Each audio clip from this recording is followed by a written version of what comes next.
Okay, good morning, everybody. Good morning. Welcome to 8 o'clock in the morning. Great time to talk about data, right? I know. Yeah. So what we're going to talk about this morning is little concepts: defogging your data landscape and your enterprise data model. So starting to look at how we can build an enterprise data model and how we can clear some of the fog to enable data governance and enable you to see the path towards clarity in your data.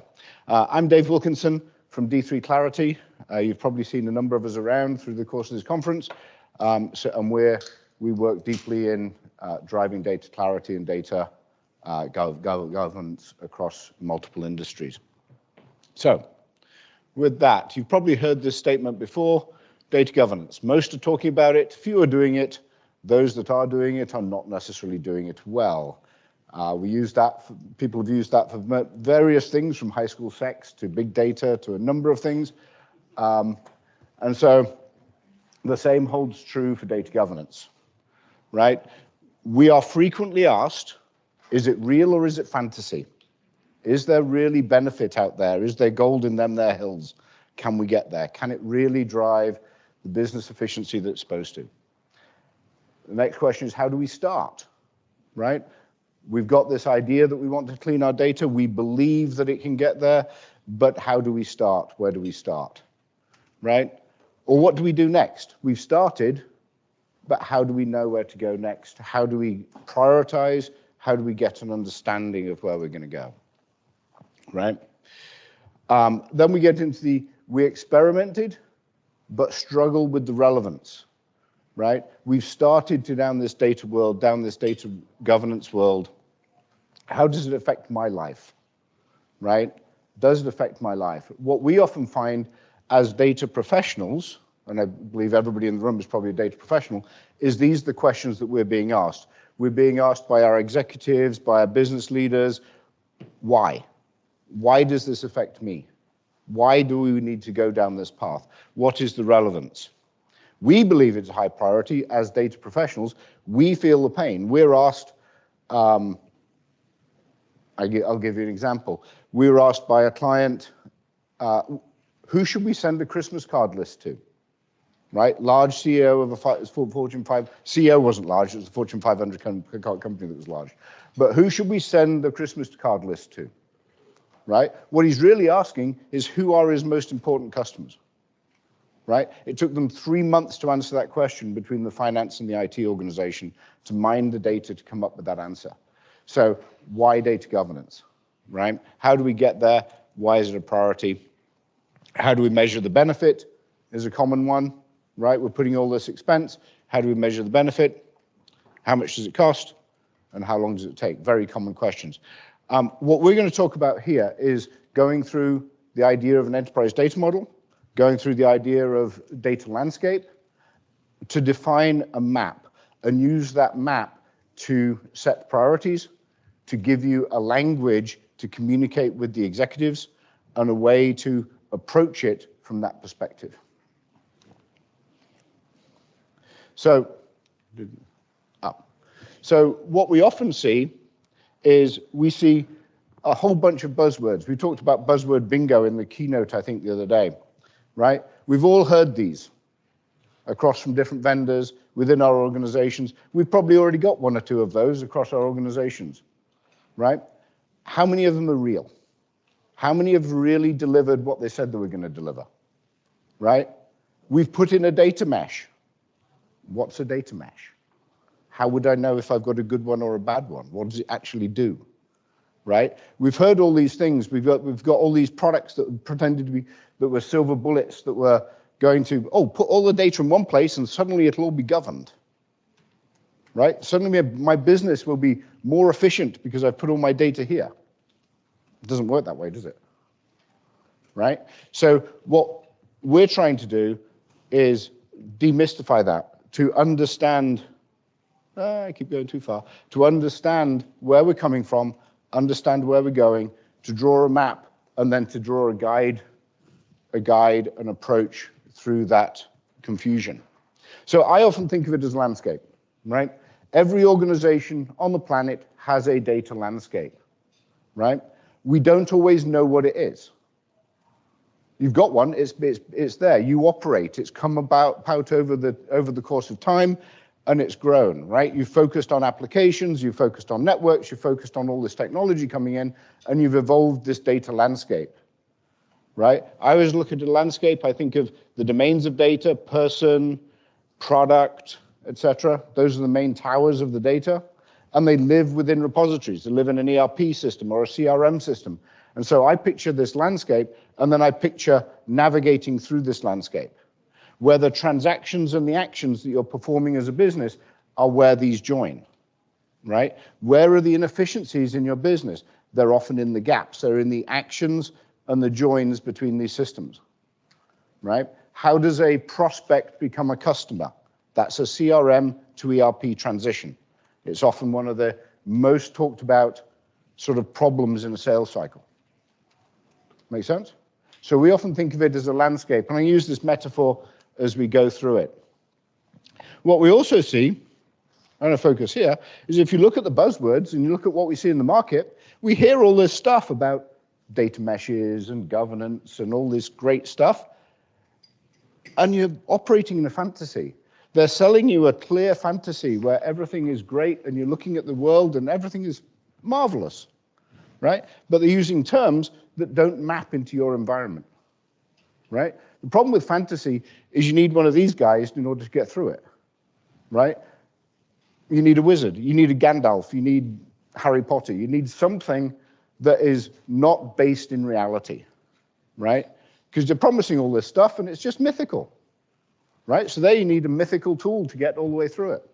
What we're looking at is where you really want to be is in this reality. We can apply the technology to change the reality, but we have to understand the reality first.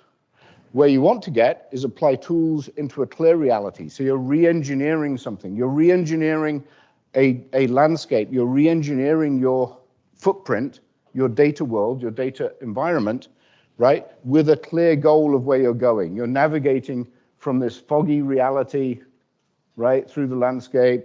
I can't quite see this data. I can't see how this data fits together. I can't quite see it. It's come together over time. We put in a new CRM system or a new ERP system or a new service system or whatever, and we can't see how it fits into the ecosystem. We haven't explored it enough to understand how it fits together, right? And the data doesn't quite mesh because they each use a different definition of the word customer or a different definition of the word product or a different definition of this, right? So you've got this fog of ambiguity in the data sets. So what we're going to talk about is how we drive that through and become this guy, become the navigator to walk through the landscape, to explore the landscape, start to understand that landscape, and start to understand where we're going and use these tools. So, demystifying the landscape. The view of the landscape is obscured. I've probably talked about most of these, right? You've got applications, infrastructure, personal productivity tools, reporting, business intelligence. They've all been put in place over time. They've all been the focus at the time. What has not been the focus is the data environment that it lives in. The data ecosystem, the semantics of that data ecosystem. You might have looked at putting in a data mesh or some ETL tools or various tools to manipulate the data, but the semantics of the data ecosystem is often forgotten, right? How does your data architecture evolve? Right? So what we're talking about is this movement from the mythical promise that is obscured by the nature of your data up to the clarity of where you're going to go and how you're going to get there. So the vague fantasy represents all the buzzwords, all the promise, all the other things. We've got these vendors that are coming in that are promising all kinds of stuff. Which ones do we buy? Which ones do we use? Right? How do we know where we're going? How do we know which ones we're going to work with? The clear fantasy is the promise, right? We believe that when we get there, it's going to be fabulous. But how do we get there? Right? It's very difficult to get there when you don't quite understand it and you can't see it. And that's where you need the wizard, right? You don't need a wizard. There is no magic, right? That's the message that we're trying to deliver. There is no magic. The reality of it is that there is a landscape. There is a tangible landscape. Your data does fit together. How do we know your data fits together? Your data fits together because you're running a successful business today on that data, right? Therefore, it might be obscure, but it does fit together. The clarity is understanding how you can re-engineer and how you can engineer that data, build that data model, build that map of what your data really looks like so that you can then start to address the engineering to change something, whether it's changing the business, the management of change around the data, whether it's technology, whether it's the culture of the organization, etc. And then our job as the data professionals, as the governance professionals, is to help the organization navigate, to be the navigator, to know the direction, plot your path, understand your destiny, understand how you're going to move through your landscape to get to success, and navigate to clarity, navigate to where you need to be for that business goal. Okay. So that's an overview, right? Your data governance landscape is like an actual landscape. You can navigate it. The path is treacherous. It can be covered in fog. It can be, you can slip, you can fall. There can be monsters out there. We've all seen it. We've uncovered things along the way. The thing to understand is there is no magic. There is no magic. There are no silver bullets. There is no magic. There is work. We can, and we do, navigate and guide through it. How do you get from the obscurity of where you start to evolve into the clarity of where you're going? So where we start, often, right, and we find a great deal of value in this, is by starting to build the map. And I'm going to go through now some tricks and techniques of how we start to build the map and decompose from a landscape, to explore that landscape, how we walk that landscape to build that map. Now, that's not the only thing you need. You also need to have your guiding light, your North Star, if you like, that says, well, that's roughly my direction that I want to go across this map. And you need to be able to see the path, and you need to be able to communicate. What we find is that by drawing this, and this looks pretty technical, we actually do it in a way that allows us to communicate up to executives and down into the technical path of the organization. So where do we start? We usually start on the transactional data, right? The verbs, if you like, of your business. What is your business doing? What are the verbs that are acting? The reason for starting here is because these are what most of your executives are focused on. They want to close more sales. They want to do something they want to do more efficiently, they want to do better. So we look at the verbs of the business, right? Those verbs, when they translate into data, are transactions, almost every single time, okay? Then we're looking at the master data. The master data are the nouns. So which actors, which entities are being operated on by those verbs, right? Now, this is where we get into a lot of ambiguity. People, place, products, things, etc. The word customer. Everybody talks about customer.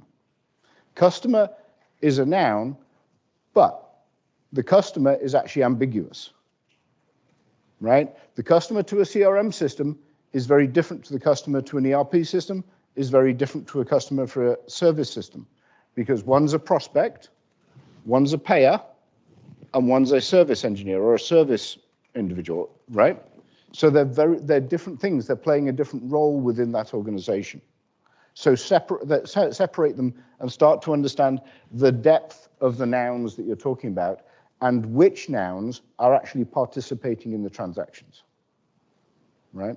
This starts to give you that picture, so you can start to build up the entities and the joins, if you like, or the transactions, the facts that exist from a data modeling perspective. Reference data, right? It's another one people bring up, right? This adds color. The nice thing about reference data, especially external reference data, is it adds consistent color across the organization, right? How do you describe those nouns, those verbs? How do you add to them? Whether it's an adjective or an adverb, the reference data adds that color to it and adds that depth, right? You can then read into the roles, the active nouns. Customer is actually a role. Organization would be a noun in the master data concept, right? Customer is a role. So it's the active. Who is acting in this capacity on this transaction, right? And then it changes as you look at the data. So you're looking at it first from a business concept. What is the business doing?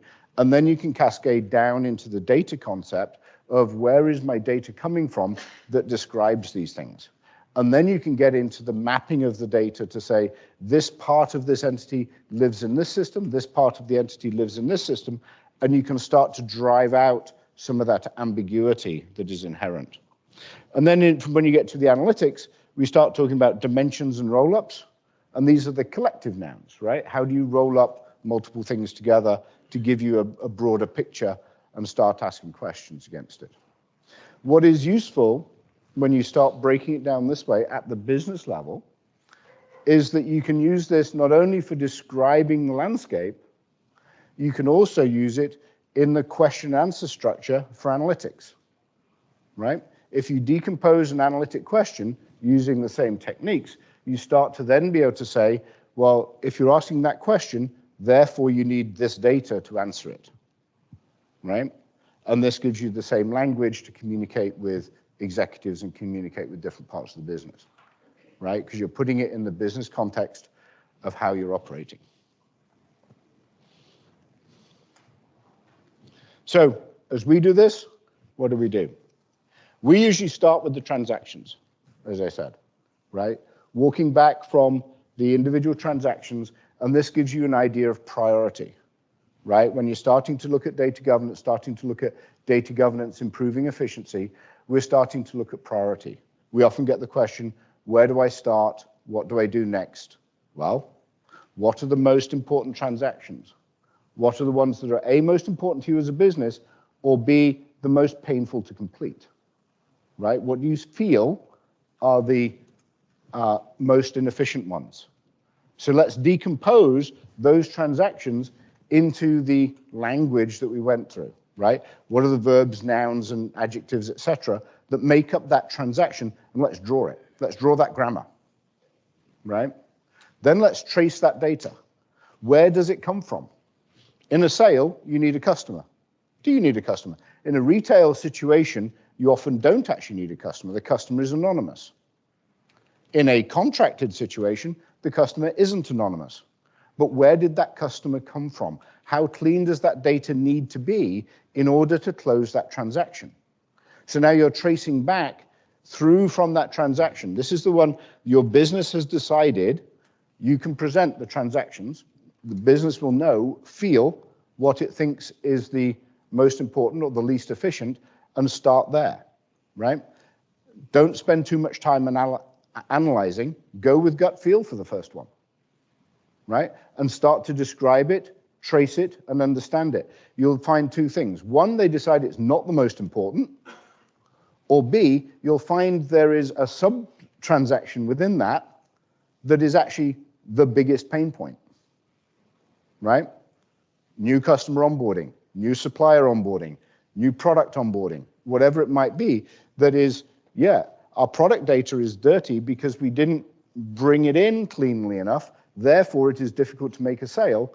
Now I've moved from the sale being the transaction to the new product onboarding being the problem, being the transaction. And then you drill back from there, describing that data. And as you go, draw out the map, understand how it comes together. These are my entities, these are my transactions, these are my adjectives, right? Are they described differently? Are they described ambiguously? How do I bring that together? So drilling back from those transactions to drive that priority. That can be then taken up to your data governance council, your executive teams to say, okay, here's the transactions in our company. Which ones are the most important, right? That's how it drives priority. You've now got a language where you can communicate that. and you can get your executive team to buy in across the board. One of the challenges we often see is that one executive is paying the price and the other executive is yielding the benefit, right?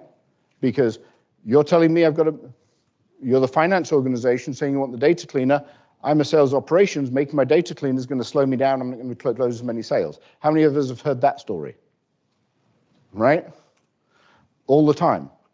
But now you've got a language to negotiate between them and say, for the good of the business, here's the benefit, and yes, you're going to have to pay the cost because that's where the data, you are the owner of this data, how much you bought into that, where do you want to go, and what is the benefit, what's in it for me, as you drill through these transactions.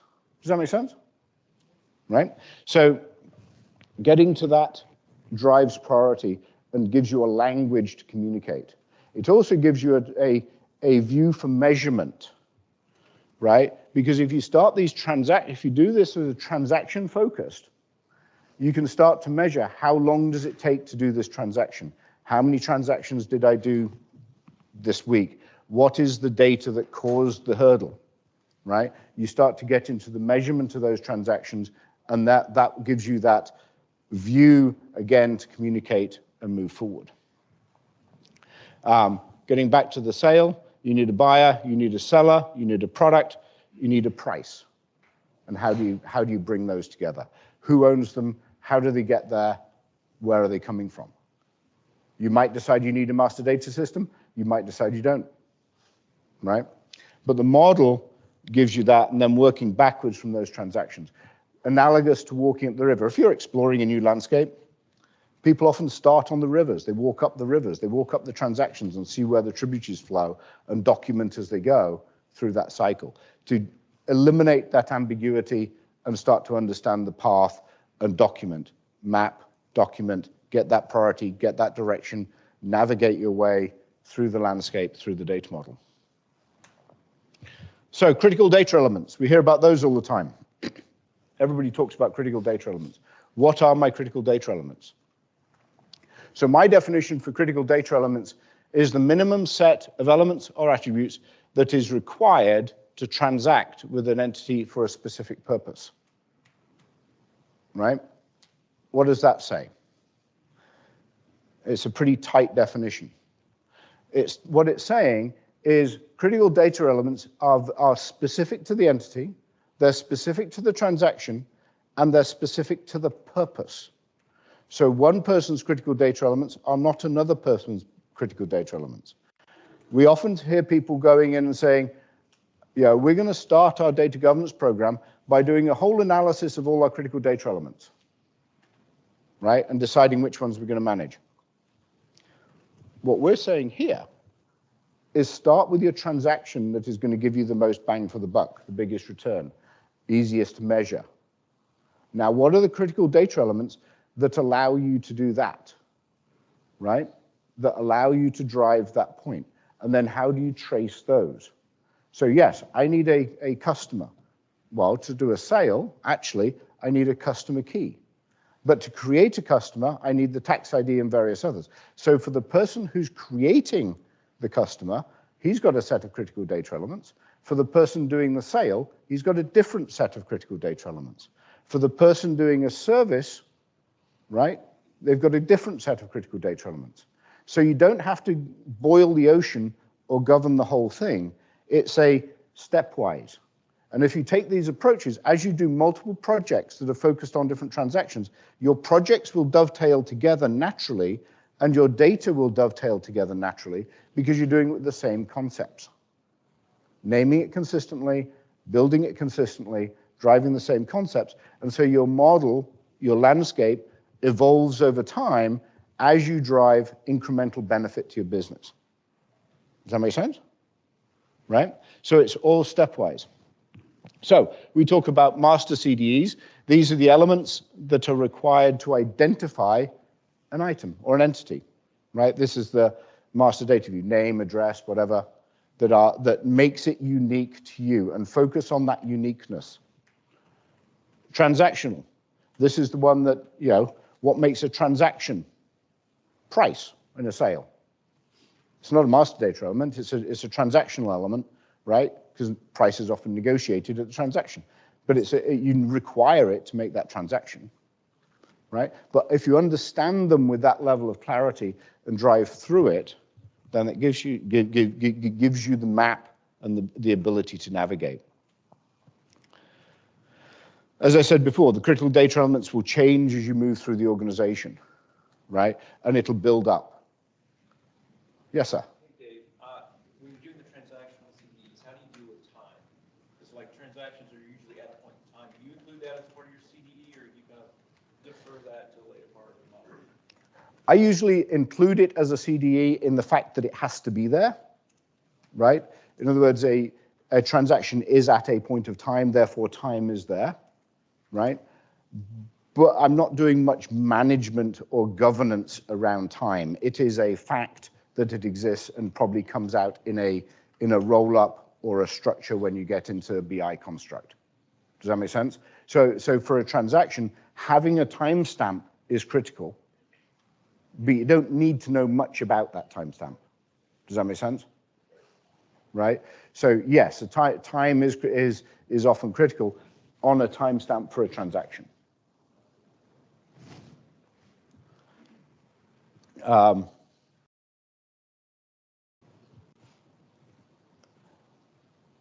They are also, this is an important one, most of these are independent of system. We're working independently of system at this point, right? So we're mapping it onto the system, but the same object, the same element, the same thing can be represented in different ways in different systems, right? So this leads you into, your object. How do you describe them in different systems? How does a customer manifest in that system versus that system, right? It's still a customer, it's still a thing, it's still an organization, it's still an organization playing the role of customer, but how does it manifest in this system? What are the critical data elements in that system and that system that allow me to know they're the same one, right? It's still playing the same role, it's still the same thing. They must be evident in both systems, therefore you should be able to match between them and map between them, right? Some quick lessons learned. Many of the common terms are very ambiguous. We see ambiguity all over the place. Drive out that ambiguity. Embrace the ambiguity, right? And by embrace the ambiguity, drill into it, understand it. Use the 5 whys. When you're talking to people, and you'll talk to the ERP expert and the CRM expert and the ServiceNow expert and whatever else, they'll give you their definitions. They'll give you the definitions that their vendor gave you. Drill past that to drill out that ambiguity, right? We've spent so many hours asking people, what is a product? What is a customer? And getting 3 or 4, 5, 6, 15 different answers in the same organization as to what these things are, because you're driving that different perspective. I was working with one client, had exactly this conversation when we're working through it. They're a high-tech supplier. They had 5 different core definitions of customer, right? And what they actually needed, what they actually had, was 5 different roles that organizations could play in order to make a sale, right? Because you had the person who buys it, and it was a large item. So you also had the person that financed it, if it was leased, right? You also had where it was delivered to, which could be another organization. You also had a service company that might take the service contract on it, right? But they all had to be identified as part of the same part of the sale. The reason they had to be identified, this is for export purposes. For export, you can only export to the tightest possible controls. So every organization on that sale had to be identified at point of sale, because if whichever one was the most restrictive defined export, right? They didn't have that concept. Therefore, they were cross-mapping their customers, right? Was it a buyer? Is it a service organization? What role are they playing, which actually caused them to budget in a number of export fines every year, right? Because they just couldn't understand it. So by understanding it and driving out that ambiguity and driving out these roles that different people are playing, we actually save them a tremendous amount in fines and in export control structures, right? And so there's your real business value of drilling back through from that transaction down into the ambiguity, mapping out the whole data model of the roles and the entities and the verbs, right? You're doing a service, you're doing a sale. A sale is a transfer of funds for a transfer of title ownership. You're doing a service, that's somebody who's going to do work on this thing. You're taking a delivery, that's where it's going to be installed, that's where it's going to exist. You're taking a delivery, right? It's drilling through that ambiguity of that life cycle and then mapping it out and then coming back in to reflect it back to the business to say, this is why you're paying those fines. This is why you're exporting to the wrong places, right? Your job as a navigator. Go back to the 5 whys. Don't be afraid of it. Drill in, right? We often find that people don't drill far enough. They assume expertise, and you need to drill past that, right? Don't accept what people tell you, right? We go into a lot of organizations and ask for data. One of the first things we do is, can you give us some data? We want sample data. You want us to look at your ERP data or your whatever data to drive up this efficiency. And we say, okay, can we get some sample data? They say, yeah, what would you like? All of it? In raw form, please? We never get it. We then get, well, here's our financial report. Okay, well, that's been massaged, right? Or here's what we gave to the sales team. Well, that's been massaged, right? And we get, so you want to drill all the way down. You want to know what the raw data is. You want to know what the raw elements are, right? We did a project a little while ago. It took them 8 attempts to give us decent data, right? And that was from an Oracle ERP system. It sort of, well, give us an extract. I know the Oracle data model. I've been in this world long enough, and it's like, okay, that's not right. And they just gave me, well, we think you want this. No, I asked you, I told you what I want, right? But drill all the way back, because where you want to get to is different systems use the same word for different things. Different systems use different words for the same things that the vendors have chosen, or that your implementation partners or implementation people have chosen when they put it in place. To really drive to data governance, you need to drill underneath that and understand what is this really describing and what is it describing in a business context.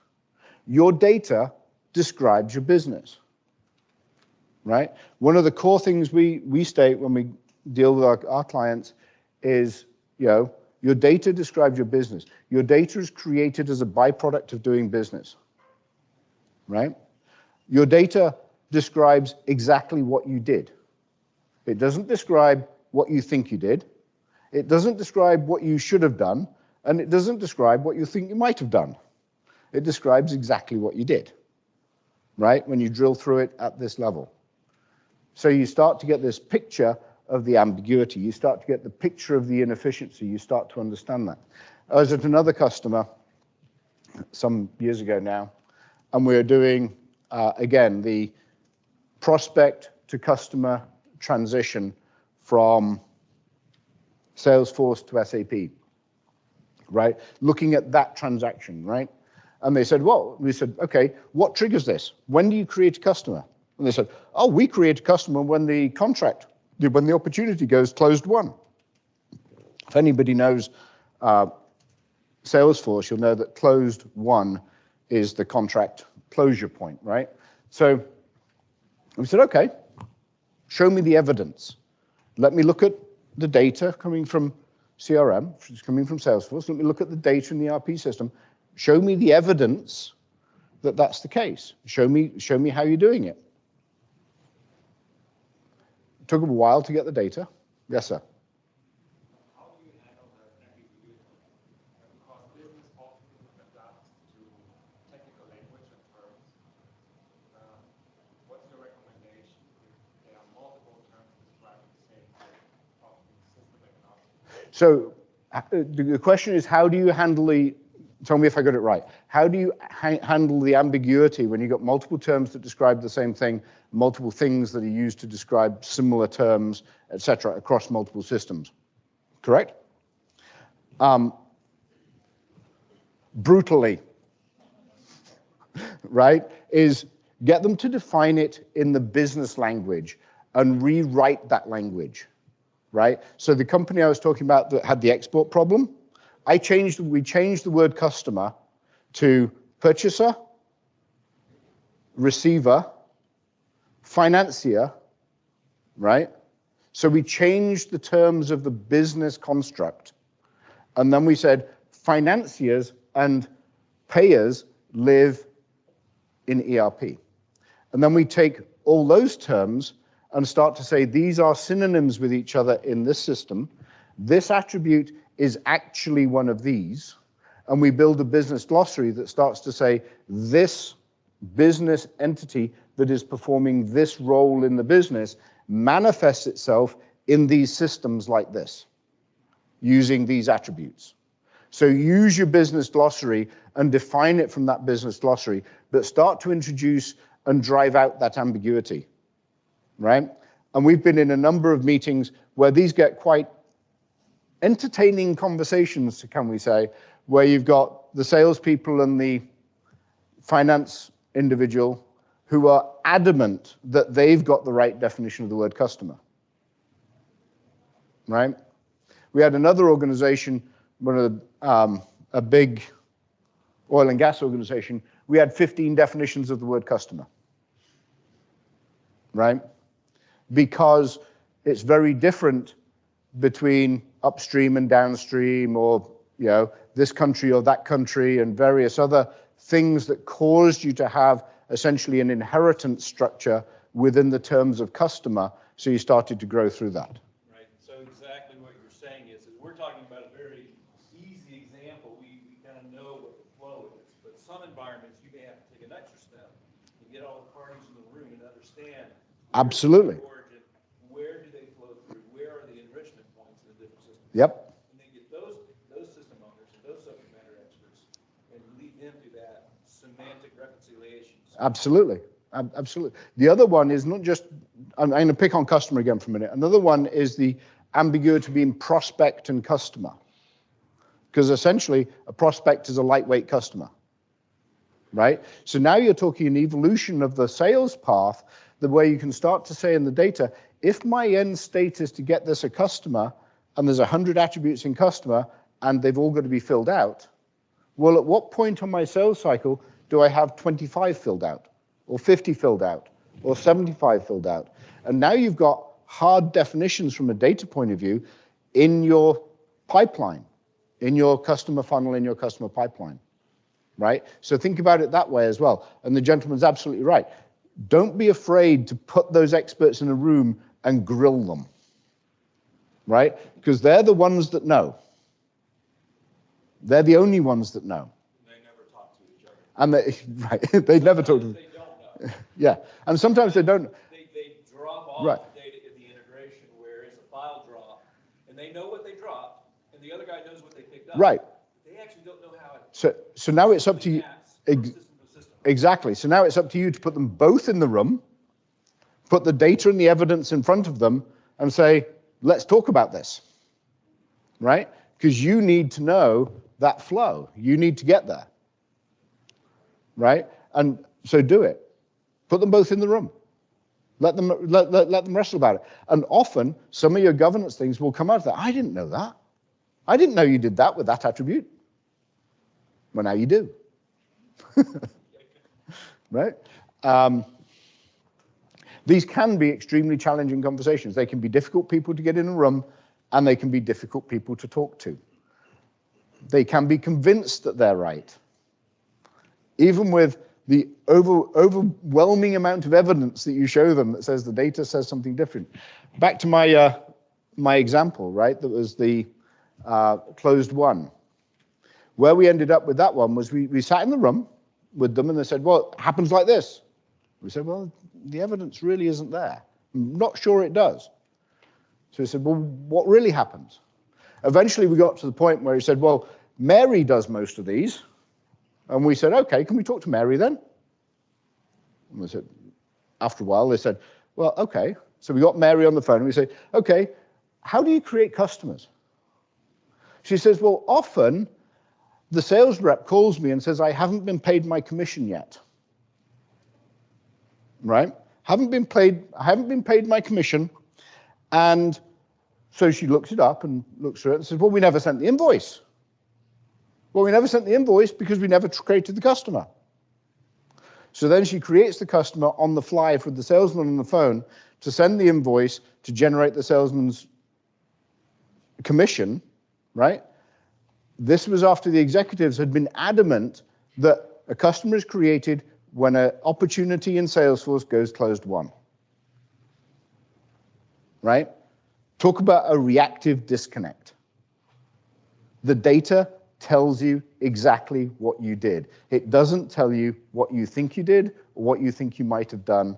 And there's monsters out there. There's disconnects. There's things to trip over. They are everywhere. And you're going to have to drill through that, get the data, understand the data, and use the data as evidence for what the business thinks it's doing, and then drive back from there. Look at the transactions and use this as a language to communicate. Because now you're not talking about data, you're talking in the language that the business understands. You're talking about the transactions that the executives care about. You're talking about transactions that can be measured, right? You're talking about benefit. If I speed up your time to close because the data that they need is more correct than it was yesterday, how much is that worth to you, right? You're now talking a different language. You're talking a different set.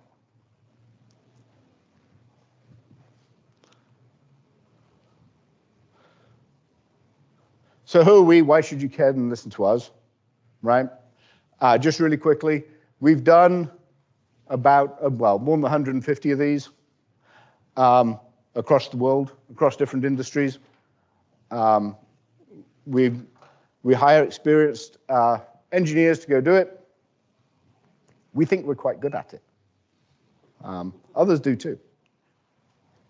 So my call to action out of this, right, is be the navigator, right? As the data professional, step into the role and understand your data, but understand your business and understand the way the data describes the business, right? And don't be afraid of getting into that evidence and really drilling into it, really understanding that the data does describe the business and it describes exactly what the business is doing, right? The re-engineering that we do in a data governance program becomes, how do I change my landscape? How do I build that bridge? How do I take down that mountain? How do I change something within this? But you've got to know why. Why is it more efficient? Why is it better when I've got there? Right? Every organization has a data landscape. We haven't always focused on it. We haven't focused on the data. We've focused on the applications. We've focused on productivity tools. We've focused on all sorts of things. We've never focused on the data ecosystem. Right? Start focusing on it. Start looking at it. Use the tools. There's other tools out there. We find this is a tremendously powerful tool for giving you that navigation, giving you that communication. And then you can use it in conjunction with the maturity model, conjunction with other plays that give you particular steps in a project to deliver that benefit. Okay? Thank you. And with that, talk to us.